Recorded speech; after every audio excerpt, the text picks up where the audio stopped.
Good morning, सुप्रभात, वंदे मातरम विद्यार्थी मित्रों। मैं आनंद सर अपने YouTube channel make account easy with Anand sir में आपका हार्दिक स्वागत करता हूं। दोस्तों, अकाउंट और स्टेट पार्ट 1 और पार्ट 2 पूरा सिलेबस मैंने अपने चैनल के माध्यम से आप लोगों को करवा दिया है। सभी स्वाध्याय के लगभग सभी प्रश्नों के वीडियो मैंने अपलोड किया है। आप अपनी आवश्यकता के अनुसार प्रश्नों के सॉल्यूशन के लिए वो वीडियो देख सकते हैं।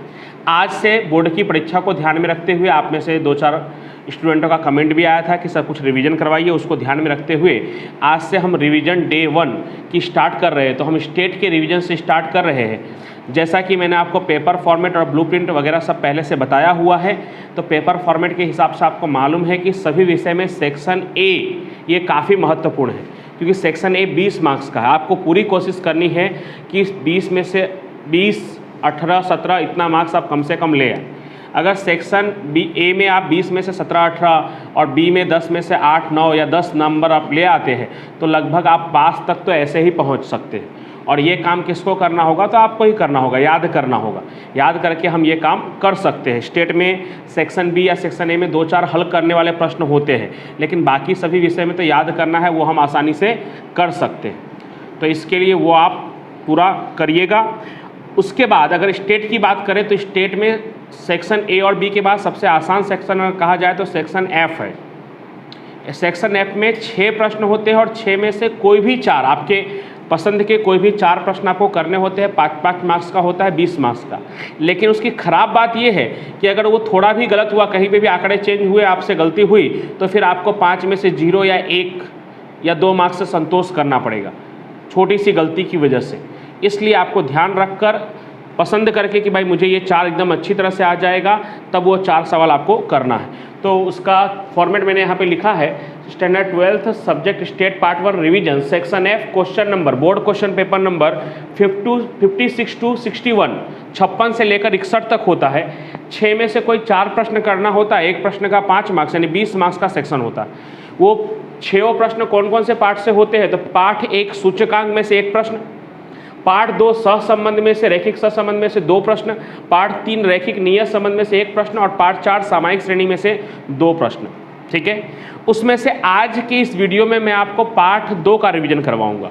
तो पार्ट 2 में जो सेक्शन एफ है, किसी भी पार्ट के रिवीजन के लिए अगर आप उसका स्वाध्याय पूरा कर लेते हैं तो वो रिवीजन एकदम अच्छी तरह से हो जाएगा। सभी सवाल उसमें लगभग आ जाएंगे। तो पार्ट 2 में जो 6ठे नंबर से क्वेश्चन है, 6ठे से 12वें तक, वो थोड़ा विशिष्ट है। उसमें कुछ ना कुछ अलग काम करना है, तो उन प्रश्नों को मैं आपको हल करवा रहा हूँ। ऐसे उसमें से भी कुछ प्रश्नों की वीडियो बने हुए हैं, लेकिन फिर भी रिवीजन के तौर पर मैं इन 6 से लेकर 12 तक के प्रश्नों को हल करवा रहा हूँ, जो थोड़े विशिष्ट है। लेकिन इसका मतलब ये नहीं कि इसमें से ही कोई प्रश्न आएगा। ये तो थोड़े विशिष्ट यानी कठिन है, ईजी वाले भी आ सकते हैं। तो उसके लिए आप 1-2 प्रश्न जो एकदम नॉर्मल है, 1 से 5 तक में से कोई भी एक प्रश्न आप और कर लीजिएगा। 6 से 12 तो मैं करवाऊंगा ही। 1 से 5 तक में सहसंबंध गुणांक ज्ञात करने का जो नॉर्मल प्रश्न है वो आप कर लीजिएगा, या तो फिर 3.2 में से कोई एक प्रश्न कर लीजिएगा आप 1 से 8 तक में से। ठीक है, और 6 से 12 जो विशिष्ट प्रश्न है, जो थोड़े कठिन है, जिसमें कुछ थोड़ा अलग करना है, वो प्रश्नों को मैं करवा रहा हूँ। तो चलिए शुरू करते हैं। Page number 114 question number 6। कोशिश करूंगा कि स्क्रीन पर दिखाई दे। अहमदाबाद में दिन का महत्तम तापमान व आइसक्रीम के बिक्री के बीच संबंध को जानने के लिए निम्न सूचना एकत्र की गई है। फिर उस कोष्टक के नीचे दिया है, उपरोक्त सूचना से क्रमांक सहसंबंधांक का मान ज्ञात कीजिए। तो क्रमांक सहसंबंधांक का मान ज्ञात करने के लिए आपको x और y दिया हुआ है।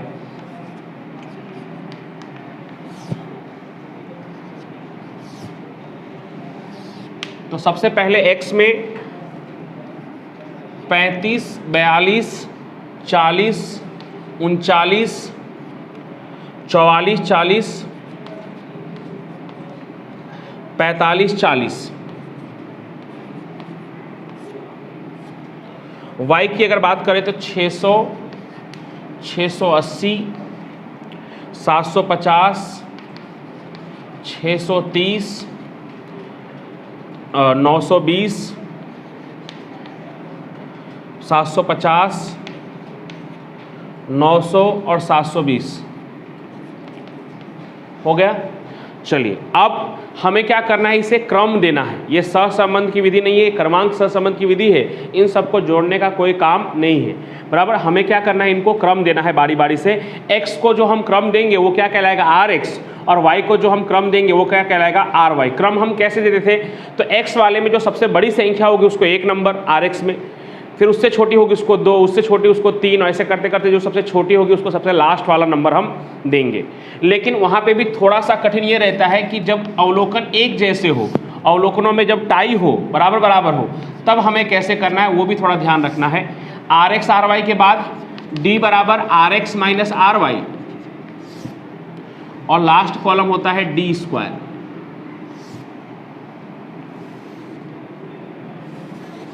इस तरह से इतने कॉलम आपको चाहिए।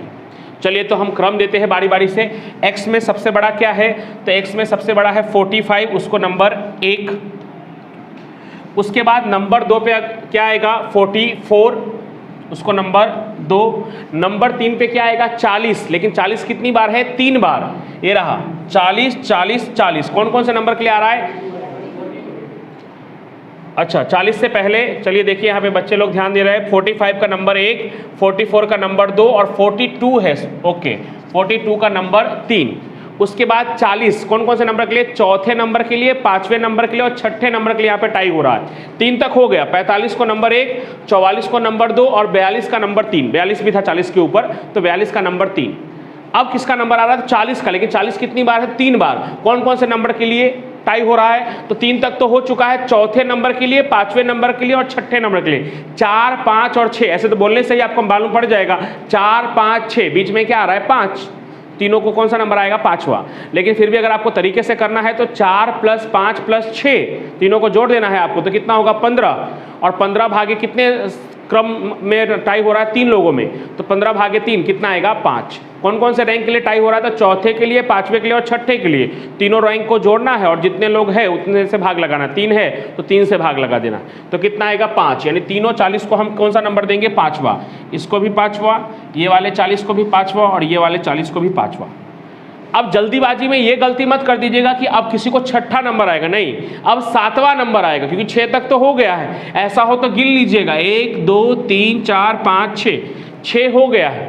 अब डायरेक्ट 7वां नंबर आएगा, तो 7वां नंबर आएगा किसका, 39 का। 39 का नंबर 7 और 35 का नंबर 8। कंप्लीट।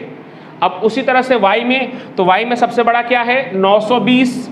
920 का नंबर 1, 920 के बाद क्या है, 900, 900 का नंबर 2, फिर उसके बाद क्या है, 750, 750 कौन कौन से नंबर के लिए आ रहा है, तीसरे नंबर के लिए और चौथे नंबर के लिए। 3 और 4 के बीच में क्या आएगा, तो मौखिक भी आप समझ सकते हैं, 3 और 4 के बीच में क्या आएगा, 3.5, 3.5।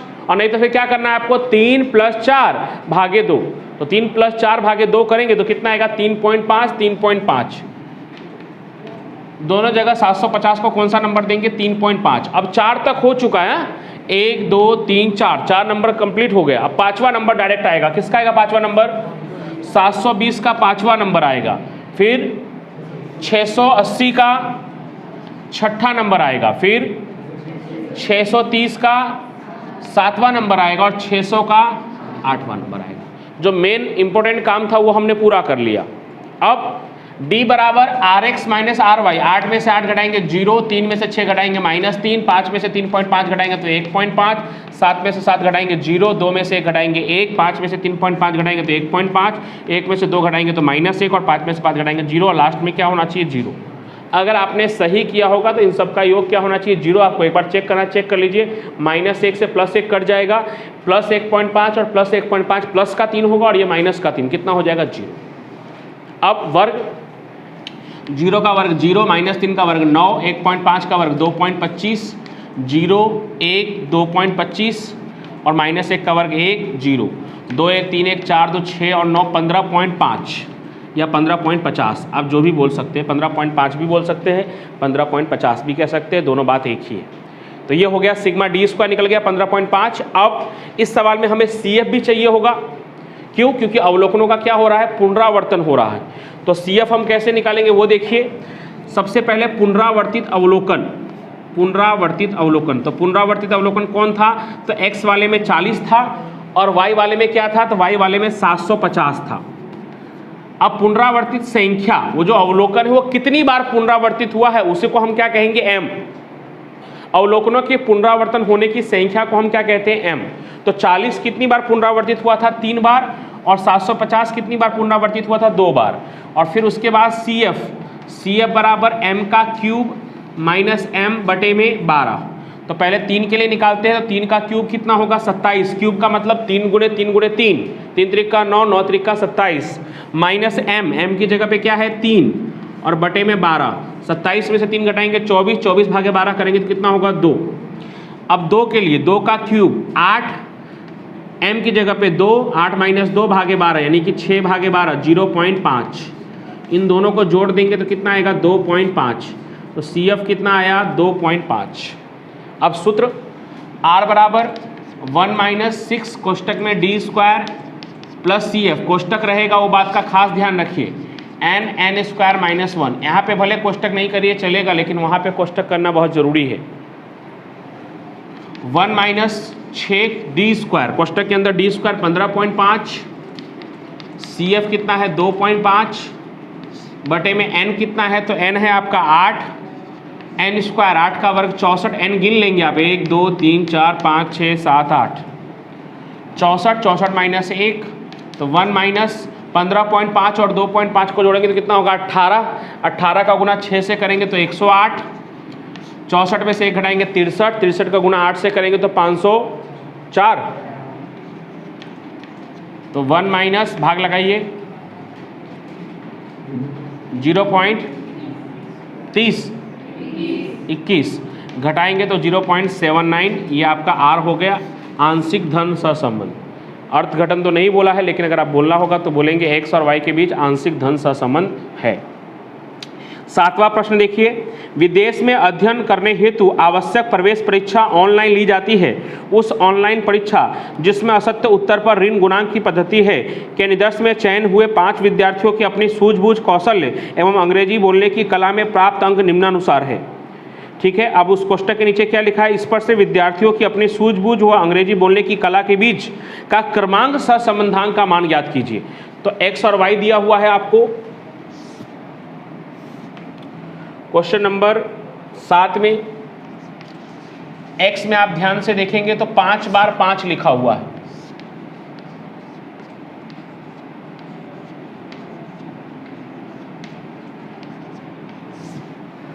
y में 2 माइनस 2 माइनस 2 0 और 2।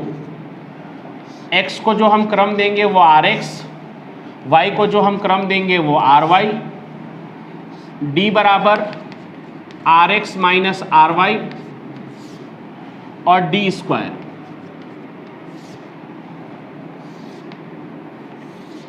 चलिए, इस बार थोड़ा और मुश्किल है, सबके सब 5 ही है, सेम ही है, इक्वल ही है। यानी पहले नंबर पे भी 5 है, दूसरे नंबर के लिए भी 5 है, तीसरे नंबर के लिए भी 5, चौथे नंबर के लिए भी 5 और 5वें नंबर के लिए 5। यानी क्रमांक यानी रैंक 1 से लेकर रैंक 5 तक सब में टाई है। यानी रैंक 1 भी 5 है और रैंक 5 भी 5 ही है। तो आपको क्या करना है, रैंक 1 to 5 को जोड़ना है, 1 प्लस 2 प्लस 3 प्लस 4 प्लस 5, पाँचों को जोड़कर, और कितने लोग हैं उस जो रैंक पर आ रहा है, तो 5 लोग हैं। तो 1 से 5 को जोड़कर 5 से भाग लगाना है। 1 से 5 को जोड़ेंगे तो 15 होगा और 15 भागे 5 करेंगे तो 3 होगा। यानी सबका कौन सा नंबर आएगा, सबका तीसरा नंबर आएगा। सबका कैसे किया हमने, तो 1 से लेकर 5वें रैंक को हमने जोड़ा, 1 प्लस 2 प्लस 3 प्लस 4 प्लस 5, और कितनी संख्या है, तो 5 संख्या है, 5 से हमने भाग लगा दिया।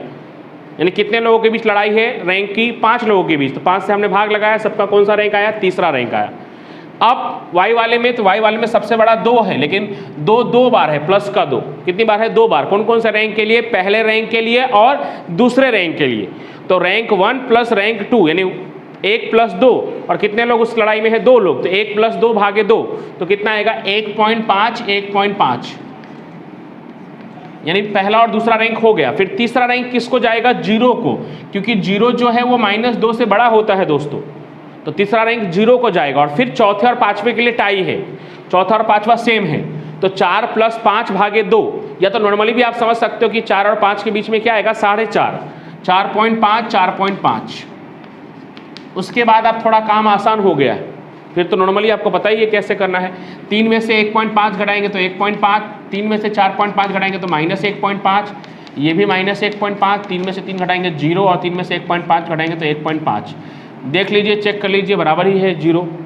और अच्छी बात यह है कि एक ही बार आपको वर्क करना है, बाकी बार तो सेम ही आएगा कि हर जगह 1.5 ही है, चाहे प्लस का 1.5 हो चाहे माइनस का, वर्क करने पे तो प्लस में ही आएगा। तो 1.5 का वर्ग 2.25, यहाँ पे भी 2.25, 2.25, 0, 2.25, कितनी बार है? 4 बार। तो 2, 2, 4, 2, 6, 2, 8 और ये 25, 25 जोड़ेंगे तो 1 यानी 9। 2.25 को 4 बार जोड़ेंगे तो कितना होगा? 9। अब हमें CF भी निकालना है और R भी निकालना है। तो पहले CF यहाँ लिख रहा हूँ। पुनरावर्तित अवलोकन में कौन कौन से अवलोकन पुनरावर्तित है? तो एक 5 पुनरावर्तित है, एक 2 पुनरावर्तित है और एक -2 पुनरावर्तित है। पुनरावर्तित अवलोकनों की संख्या कि वो कितनी बार पुनरावर्तित हो रहा है, तो 5 जो है वो 5 बार पुनरावर्तित हो रहा है, 2 जो है वो 2 बार पुनरावर्तित हो रहा है और -2 भी कितनी बार पुनरावर्तित हो रहा है? 2 बार। CF का सूत्र, CF बराबर m का क्यूब माइनस m बटे में 12। तो चलिए करते हैं। 5 का क्यूब यानी 5 गुणे 5 गुणे 5 125 माइनस m की जगह पे 5 भागे 12 तो 120। 125 में से 5 घटाएंगे 120 भागे 12 करेंगे 10।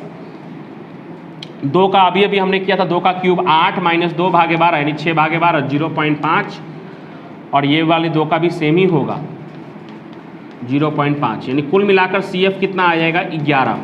10 प्लस 0.5 प्लस 0.5 कितना होगा? 11। अब R का सूत्र, R बराबर 1 माइनस 6 कोष्टक में सिग्मा d² प्लस CF कोष्टक बंद बटे में n स्क्वायर माइनस 1। तो 1 माइनस 6 d² में क्या है? 9 और CF कितना है? 11 बटे में n कितना है? 5, 5 का वर्ग 25 माइनस 1। तो 1 माइनस 9 और 11 20, 20 छक 120, 25 में से 1 घटाएंगे 24, 24 पंचे 120, 120 भागे 120 करेंगे तो क्या आएगा? 1 आएगा। जल्दीबाजी में बच्चे 0 लिखते हैं। 120 भागे 120 करेंगे तो 1 आएगा, आंसर 0 आएगा, लेकिन बच्चे जल्दीबाजी में यहाँ 0 लिखकर आंसर 1 लिखते हैं। 120 भागे 120 करेंगे तो 1 होगा और जब 1 में से 1 घटाएंगे तो क्या होगा? 0 होगा। तो R बराबर 0 यानी अर्थघटन पूछा होता तो हम कह सकते थे कि x और y के बीच सहसंबंध का अभाव है। ठीक है। उसके बाद क्वेश्चन नंबर 8, एक नृत्य स्पर्धा में 6 नृत्यक A, B, C, D, E तथा F को 2 नृत्यक गुरु द्वारा दिए गए क्रम निम्नानुसार है। क्रम दिया हुआ है, उसके बाद प्रथम गुरु, द्वितीय गुरु, इस पर से दोनों गुरु के मूल्यांकन की भी सहसंबंधांक का मान गणना कीजिए। सहसंबंधांक कहा है लेकिन ऊपर क्रम की बात कही गई है, मतलब क्रमांक सहसंबंधी है। ये सवाल काफ़ी आसान है, ऐसा भी कह सकते हैं कि 3 नंबर में पूछा जाए तो भी चलेगा। बस दिमाग लगाने के लिए आपको 5 नंबर में दिया हुआ है, बाकी एकदम 3 नंबर के लेवल का सवाल है ये। क्वेश्चन नंबर 8, इसको आसान तरीके से करने के लिए सबसे पहले नृत्यक का नाम लिख लेना है आपको। नृत्यक कौन है? तो नृत्यक है A से लेकर E तक, A, B, C, D, E, RX, RY। इसमें RX, RY क्रम डायरेक्ट दिया हुआ है, बस आपको एक तो D बनाना है RX माइनस RY और D² बनाना है, यानी कोई CF का भी टेंशन नहीं है, रिपीटेशन का भी कोई टेंशन नहीं है। बस क्रम कैसे देना है वो सुनिए ध्यान से। A से E तक हमने लिख लिया। जो प्रथम गुरु ने क्रम दिया है, प्रथम गुरु, उनको हमने RX कहा है और जो दूसरे गुरु ने क्रम दिया है उनको हमने RY कहा है। तो आप ध्यान से देखिए कि क्रम में पहला क्रम फर्स्ट रैंक किसको मिला है? तो प्रथम गुरु ने फर्स्ट रैंक दिया है B को और दूसरे गुरु ने फर्स्ट रैंक दिया है F को। तो प्रथम गुरु ये रहे RX वाला, उसने प्रथम गुरु ने पहला रैंक किसको दिया है? तो B को दिया है और दूसरे गुरु ने पहला रैंक किसको दिया है? तो F को दिया है। तो F तक है, सॉरी ये F तक है, तो F को दिया है। चलिए, उसके बाद सेकेंड रैंक पहले गुरु ने किसको दिया है? F को और दूसरे गुरु ने किसको दिया है? A को। पहले गुरु ने किसको दिया है? F को सेकेंड रैंक और दूसरे गुरु ने किसको दिया है? तो A को दिया है सेकेंड रैंक। समझ में आ रहा है? थर्ड रैंक पहले गुरु ने किसको दिया है? A को। ये रहा पहला गुरु, मतलब RX ने किसको दिया है थर्ड रैंक? तो A को दिया है थर्ड रैंक। और RY ने थर्ड रैंक किसको दिया है? C को दिया है। फिर फोर्थ रैंक पहले गुरु ने, मतलब RX वाले ने किसको दिया है? C को और RY वाले ने किसको दिया है? B को। फिर पांचवा रैंक प्रथम गुरु ने यानी RX ने किसको दिया है? D को, और RY ने किसको दिया है? E को। और छठा रैंक तो कोई ऑप्शन ही नहीं बचता, लास्ट ही है, बिना देखे भी आप लिख सकते हैं। उसके बाद नॉर्मल काम करना है तो ये तो आप आसानी से कर लेंगे। 3 में से 2 घटाएंगे 1, 1 में से 4 घटाएंगे -3, 4 में से 3 घटाएंगे 1, 5 में से 6 घटाएंगे तो -1, 6 में से 5 घटाएंगे तो 1, 2 में से 1 घटाएंगे तो 1, लास्ट में क्या आएगा? 0। चेक कर लीजिए, 1 2 3, प्लस का 3 माइनस का 3 कट गया, माइनस का 1 प्लस का 1 कट गया, 1 का वर्ग 1, 3 का वर्ग 9, 1 1 1 1 1 2 3 4 5 और 9 14। उसके आगे का प्रोसेस आसानी से आप कर सकते हैं। चलिए इतना किया ही है तो कर ही दे रहा हूँ। R बराबर 1 - 6 सिग्मा D स्क्वायर, इसमें CF भी लिखने की जरूरत नहीं है, n स्क्वायर -1, तो 1 - 6 D स्क्वायर कितना है? 14, n कितना है? 1 2 3 4 5 6, 6 का वर्ग 36 -1, तो 1 - 14 6 84, 36 में से 1 घटाएंगे 35, 35 गुणे 6 210, 210, 84 भागे 210 0.4, तो 0.6 आपका फाइनल आंसर आएगा। तो ये हो गया आपका स्वाध्याय 2 का सेक्शन F का 6ठा 7वां और 8वां। अब इसी वीडियो में मैं आपको 9वां 10वां 11वां और 12वां करवाऊंगा। 6 7 और 8 ये प्रश्न हो गया है। अब हम 9 10 11 और 12 प्रश्नों को देखते हैं। पार्ट 2 सेक्शन F का 9वां प्रश्न, 2 चल मुद्रास्फीति x और ब्याज दर y की निम्नलिखित सूचना है। तो सूचना मैं यहाँ लिख दे रहा हूँ, n बराबर 50, sigma x 500, sigma y 300, sigma x square 5450, sigma y square 2000 और सिग्मा xy 3090। अभी कुछ भी किया नहीं है, सिर्फ देखकर लिखा है। आगे बाद में मालूम हुआ कि अवलोकन का एक युग्म 10 और 6 भूल से अधिक ले लिया गया है। बराबर, एक युग्म 10 6 का मतलब x क्या होगा? 10 और y क्या होगा? 6, भूल से अधिक ले लिया गया है, अधिक लिया गया है। एक युग्म 10 6 अधिक लिया गया। अब करना क्या है? इस अवलोकन के युग्म को सूचना से निकालने के पश्चात का सहसंबंधांक का मान ज्ञात करना है आपको। तो लिखेंगे इस युग्म को निकालने के बाद, अब इस युग्म को निकालना इतना आसान नहीं है। इस युग्म को निकालने का मतलब ये हुआ कि ऊपर जो भी मान दिए हुए हैं वो सभी मान बदल जाएंगे। किस अनुसार? तो इस युग्म के अनुसार। युग्म में x कितना है? तो 10 है, और y कितना है? 6 है। तो उसकी वजह से जितने भी मान दिए हुए हैं सब में चेंजेस आएगा, और सब में चेंज करने के बाद फिर आसानी से आप सहसंबंधांक निकाल सकते हैं। तो इस युग्म को निकालने के बाद, अब इस युग्म को निकालने के बाद क्या होगा? तो सबसे पहले तो n जो 50 है वो 50 में से 1 माइनस होगा, कितना हो जाएगा? 49। हाँ, ध्यान रखिए कि माइनस 1 ही होगा, नहीं तो ऐसा नहीं कि 1 और 1 2 समझ लीजिएगा। युग्म 1 का मतलब कि संख्या 1 ही माइनस होगी, क्योंकि x में 8 अवलोकन होते हैं और y में 8 अवलोकन होते हैं, तो n 16 नहीं होता है, n 8 ही होता है। ठीक है, तो इस बात को ध्यान में रखते हुए n में से सिर्फ 1 ही माइनस होगा। चलिए, तो n कितना हो गया? 49। अब सिग्मा x की बात करते हैं। सिग्मा x पहले से कितना दिया हुआ है? 500, जिसमें कितना अधिक ले लिया गया है? तो 10 अधिक ले लिया गया है। 500 में से 10 घटाएंगे तो कितना होगा? 490। पार्ट 3 में एक ऐसा भी सवाल है कि इसके बदले ये ले लिया गया है, तो उसमें आपको गलत वाला माइनस करना है और सही वाला प्लस करना है। उसमें n में कोई चेंजेस नहीं होगा। तो पार्ट 3 में है कि इस युग्म के बदले ये युग्म ले लिया गया है भूल से, तो जो गलत ले लिया गया है उसको माइनस करना है और जो सही वाला है उसको प्लस में करना है। बराबर, तो वो अलग सवाल है। इसमें सिर्फ अधिक लिया गया है तो सिर्फ माइनस ही करना है, प्लस करने की कोई जरूरत नहीं है। चलिए, अब उसके बाद y है, तो सिग्मा y कितना है? तो सिग्मा y है 300, और y में कितना अधिक ले लिया गया है? तो y में 6 अधिक लिया गया है। 300 में से 6 घटाएंगे तो कितना होगा? 294। फिर sigma x square sigma x square कितना है 5450 एक्स स्क्वायर। तो एक्स का अवलोकन कितना है 10, लेकिन यहाँ पे हम कितना लिखेंगे 100। क्यों 100 लिखेंगे? क्योंकि स्क्वायर है, तो 10 का स्क्वायर कितना होगा 100। 5450 में से 100 घटाएंगे तो 5350। फिर उसके बाद वाई स्क्वायर, तो वाई स्क्वायर कितना दिया हुआ है 2000 माइनस वाई का वर्ग, 6 का वर्ग कितना होगा 36, तो कितना आएगा 1964। और last sigma x y, sigma x y दिया हुआ है 3090 माइनस एक्स वाई का मतलब एक्स और वाई का गुणा, तो एक्स कितना है 10 और वाई कितना है 6, 10 छक 60, तो 3090 माइनस 60 3030। तो अब आपके पास सब है, एन है, सिग्मा एक्स है, सिग्मा वाई है, सुधारा हुआ एक्स स्क्वायर है, वाई स्क्वायर है और एक्स वाई है।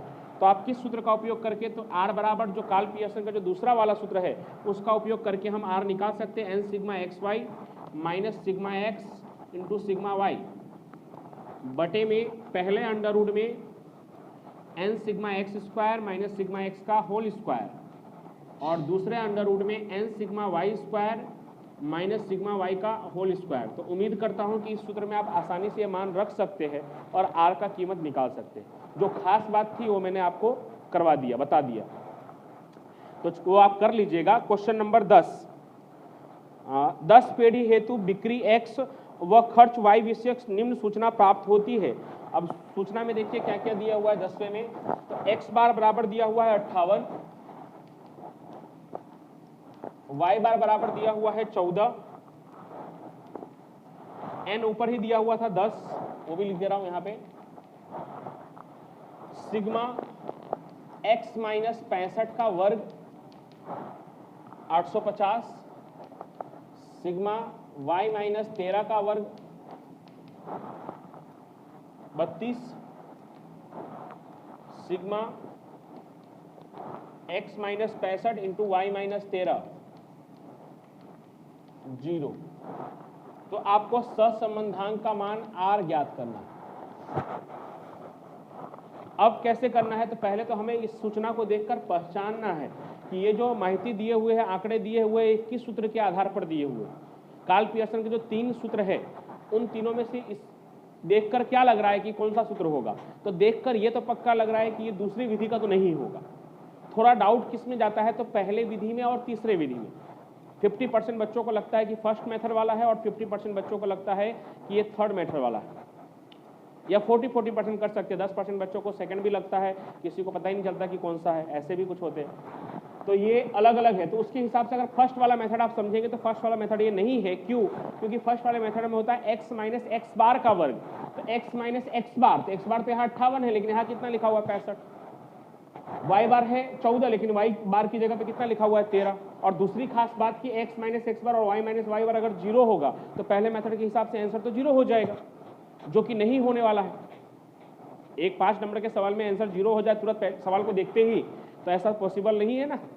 तो उससे भी आप समझ सकते हैं, लेकिन वो तो खैर दूसरी बात हुई। मेन बात तो यहाँ देखकर कि एक्स बार 58 है और यहाँ पे कितना लिखा है 65, तो उस आधार पे आप कह सकते हो कि ये पहले विधि का सवाल नहीं। तो ये किस विधि का है? तो तीसरी विधि का है, यूवी वाले की। क्योंकि यू में हम लिखते हैं कि यू बराबर एक्स माइनस ए, वी बराबर वाई माइनस बी, हम तीसरे वाले मेथड में ऐसा लिखते हैं। तो तीसरे वाले मेथड का है, तो उस हिसाब से हमारे पास क्या क्या है, तो उस हिसाब से हमारे पास x माइनस ए का वर्ग, तो x माइनस ए को हम क्या कहते हैं u, तो u का वर्ग दिया हुआ है सिग्मा u का स्क्वायर कितना 850, y माइनस बी, तो y माइनस बी को हम किसको कहते हैं v को, v बराबर हम लिखते हैं y माइनस बी, तो उसका वर्ग दिया हुआ है, यानी v स्क्वायर भी हमें दिया हुआ है कितना 32, x माइनस 65 यानी x माइनस ए यानी कि u और y माइनस बी यानी कि v, u v का गुणाकार करके योग दिया हुआ है, सिग्मा uv दिया हुआ है कितना 0। लेकिन जो तीसरी मेथड है, उस तीसरी मेथड के आधार पर भी हमें कुछ चीजें नहीं मालूम है। क्या नहीं मालूम है? तो जब हम सूत्र लिखेंगे तो और क्लियर हो जाएगा। n sigma uv minus sigma u into sigma v बटे में, सूत्र जैसा दूसरी विधि का है वैसा ही सेम टू सेम तीसरी विधि का है। जहां जहां x और y है वहां पर x की जगह पे u और y की जगह पे v है। यानी आपको अगर दूसरी विधि का सूत्र अच्छे से याद है तो तीसरा अपने आप याद रहेगा। अंडर रूट में n sigma u square minus sigma u का होल स्क्वायर पहले अंडर रूट में, इनटू दूसरे अंडर रूट में n sigma v square minus sigma v का होल स्क्वायर। अब इस अंडर रूट के हिसाब से आपके पास एन है, यू वी है, यू स्क्वायर है और वी स्क्वायर है। क्या नहीं है? तो यू और वी नहीं है, सिग्मा यू और सिग्मा वी हमारे पास नहीं है, तो वो हमें निकालना पड़ेगा। तो उसका एक छोटे से दो सूत्र है, सिग्मा यू बराबर एन इंटू एक्स बार माइनस एन इंटू ए। इसको कुछ लोग कुछ अलग तरीके से भी लिखते हैं, लेकिन ऐसे लिखना मेरे हिसाब से काफ़ी आसान और इजी लगेगा आपको। और जब आपको u का लिखोगे या u का याद रखोगे तो v का अपने आप याद रहेगा इसके सहायता से ही।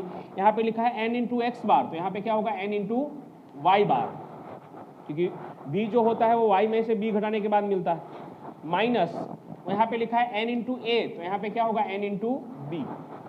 a और b क्या होता है? x में से जो हम किसी भी संख्या को मान लेते हैं वो a कहलाता है, और y में से जब हम किसी संख्या को मानते हैं उसे हम b कहते हैं। तो चलिए आप शुरू करते हैं। तो n कितना है? तो n है 10 गुणे x बार कितना है? तो x बार है 58 माइनस वापस n कितना है? 10 और a की जगह 58 की जगह लिया कितना गया है? 65।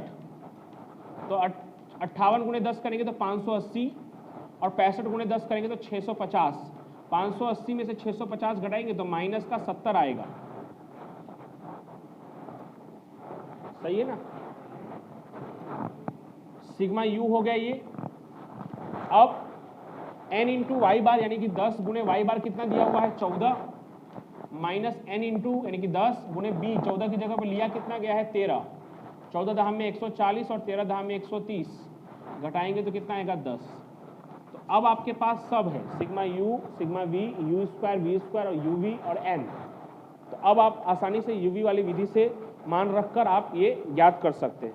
क्वेश्चन नंबर 11, ये भी एक महत्वपूर्ण सवाल है, और इसकी तरह स्वाध्याय 2.3 का जो 8वां प्रश्न है वो सेम टू सेम इसकी तरह है, उदाहरण नंबर 25 इसकी तरह है, तो वो आप प्रैक्टिस के लिए कर सकते हैं। मैं पहले से आपको बता दे रहा हूँ, स्वाध्याय 2.3 का 8वां प्रश्न यानी जो सबसे आखिरी प्रश्न है, एक बार मैं फिर भी चेक कर ले रहा हूँ। यस, स्वाध्याय 2.3 का 8वां प्रश्न और उदाहरण नंबर 25, ये दोनों प्रश्न क्वेश्चन नंबर 11 की तरह है। तो 11 समझाने के बाद उन दोनों प्रश्नों का आप करके देखिएगा, अगर आपको आ जा रहा है इसका मतलब आपको आ गया है। तो क्वेश्चन नंबर 11, 10 व्यक्ति दैनिक कैलोरी x लेते तथा उनका वजन y है।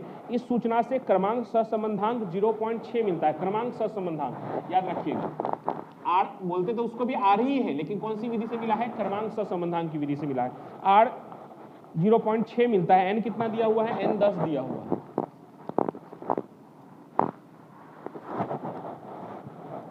ओके, आगे इस बाद में जांच करने पे मालूम हुआ कि एक व्यक्ति के x और y चलों के क्रमों के बीच का अंतर 4 के बदले 2 ले लिया गया, यानी सही अंतर कितना था? तो सही अंतर d बराबर 4 था। जो भूल से गलत अंतर कितना ले लिया गया? जो भूल से ले लिया गया है वो गलत ले लिया गया है, तो गलत अंतर d बराबर कितना ले लिया गया है? 2 ले लिया गया। लिखा है साफ साफ कि x और y चलों के बीच के क्रमों का अंतर 4 के बदले 2 ले लिया गया है, यानी सही में कितना लेना था? 4, और गलत में कितना ले लिया गया है? 2 ले लिया गया। तो सही अंतर है 4 और गलत अंतर है 2। आगे क्या कहा है? तो क्रमांक सहसंबंधांक का सही मान ज्ञात कीजिए, क्योंकि ऊपर जो मान दिया हुआ है r बराबर 0.6 वो तो गलत वाले के हिसाब से दिया हुआ है। अब सही मान निकालने के लिए पहले आपको पुराना वाला सिग्मा डी स्क्वायर निकालना होगा, फिर नया वाला सिग्मा डी स्क्वायर निकालना होगा, फिर r निकालना होगा। लगभग 3 से 4 स्टेप आपको करना होगा। तो पहले r का सूत्र क्या होता क्या है? स्पीयरमैन का क्रमांक सहसंबंध का 1 माइनस 6 सिग्मा डी स्क्वायर। हाँ, CF की यहाँ पे भी कोई बात नहीं हो रही है, यानी नॉर्मल वाला ही सूत्र लगेगा। ये क्रमांक सहसंबंधांक का सूत्र होता है, इसमें मान रखते हैं। तो r पहले से ही दिया हुआ है कितना? 0.6, 1 वैसे का वैसा, 6 सिग्मा डी स्क्वायर भी वैसे का वैसा।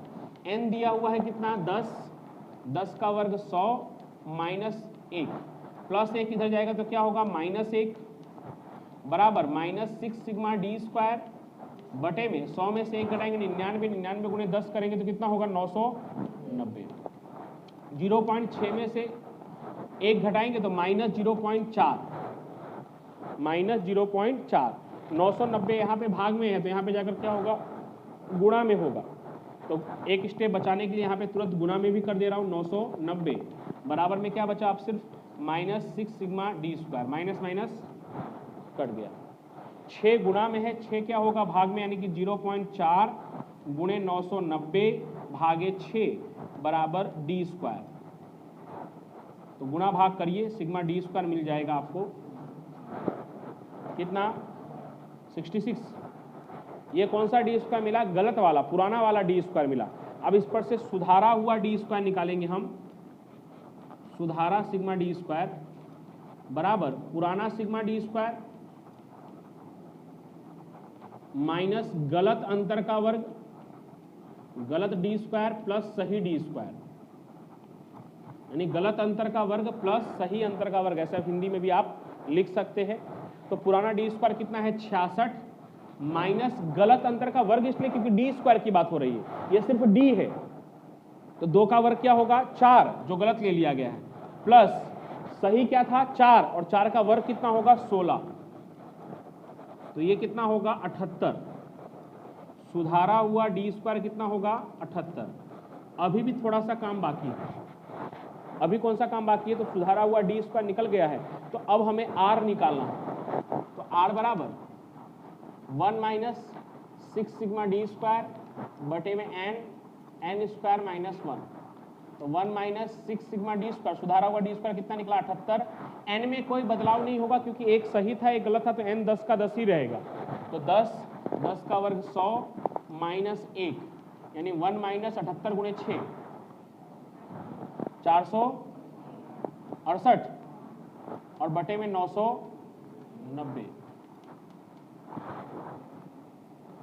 0 पॉइंट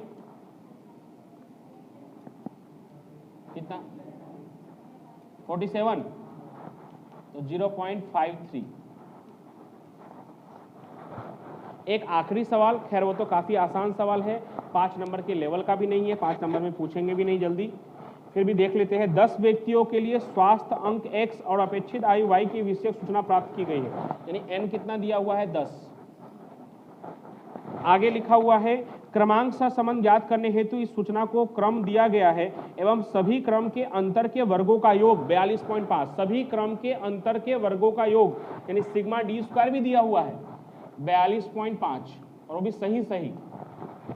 तो करना क्या है, सिर्फ स्वास्थ्य अंक 70 सूचना में 3 बार और अपेक्षित आयु 45 सूचना में 2 बार पुनरावर्तित हुआ है, तो इस सूचना से क्रमांक सहसंबंध का मान ज्ञात कीजिए। तो काफी आसान सवाल है, यानी एन और डी स्क्वायर दिया है, सिर्फ सी एफ निकाल लेना है और सी एफ निकालकर जैसे नॉर्मली हम करते हैं सी एफ वाला सवाल, इससे पहले जब हम क्वेश्चन नंबर 7 और 8 7वां प्रश्न कर रहे थे उस समय हमने सी एफ वाला प्रश्न किया था 6ठे और 7वें में, ठीक है।